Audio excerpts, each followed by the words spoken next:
embodied approach really helps people naturally develop emotional and social intelligence in the global workplace. It also enables people to experience cultural identity and how that shows up in the body. In leadership training, a lot of it's about concepts and ideas. The gap happens when we can't do it and we don't understand why. I know I could have this relationship, or I know I could do this job, and somehow we get in our own way. Being able to work with my own emotions and leverage them to be able to work effectively was a challenge that I wanted to work with. And that's where the somatics program helped me the most. So the research in neuroscience really supports that it's the body that drives behavior. How you draw on your tacit embodied knowing, and also being aware of how that is actually maybe being an impediment, I think that's absolutely critical. For me, it was mostly a question of resilience, increasing resilience. I feel like in moments of where things get complicated or in conflict situations, I just feel like I'm a lot more resilient. I can take a deep breath and remember some practices and be able to deal with the situation more appropriately.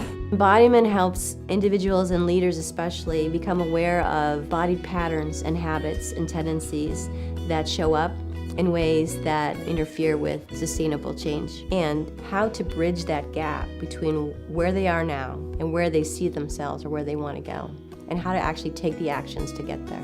Really facilitate all of that, I think, requires awareness of your embodied learning and how you're continually being influenced by how your body is reacting in particular situations and what you're able to learn from it. Awareness building practices. For example, we learned about a practice called centering, where it just helped me get in touch with the sensations, the emotions, and the source of those emotions. One key learning was the practice of centering, and how do you use that to build greater presence. That skill of observation that they're learning enables the relationships to happen in much more generative ways. So those habits start to be less in the way, and communication between people becomes more open, more engaged. For leaders who really need to develop that skill of being able to listen, physical body practices give them that skill. We work as an integrated mind-body action system. I had an intuitive sense that there was something about body and movement that connected to change. You can't think your way into changing behavior. What's different is that with somatics, you hear a lot about what other people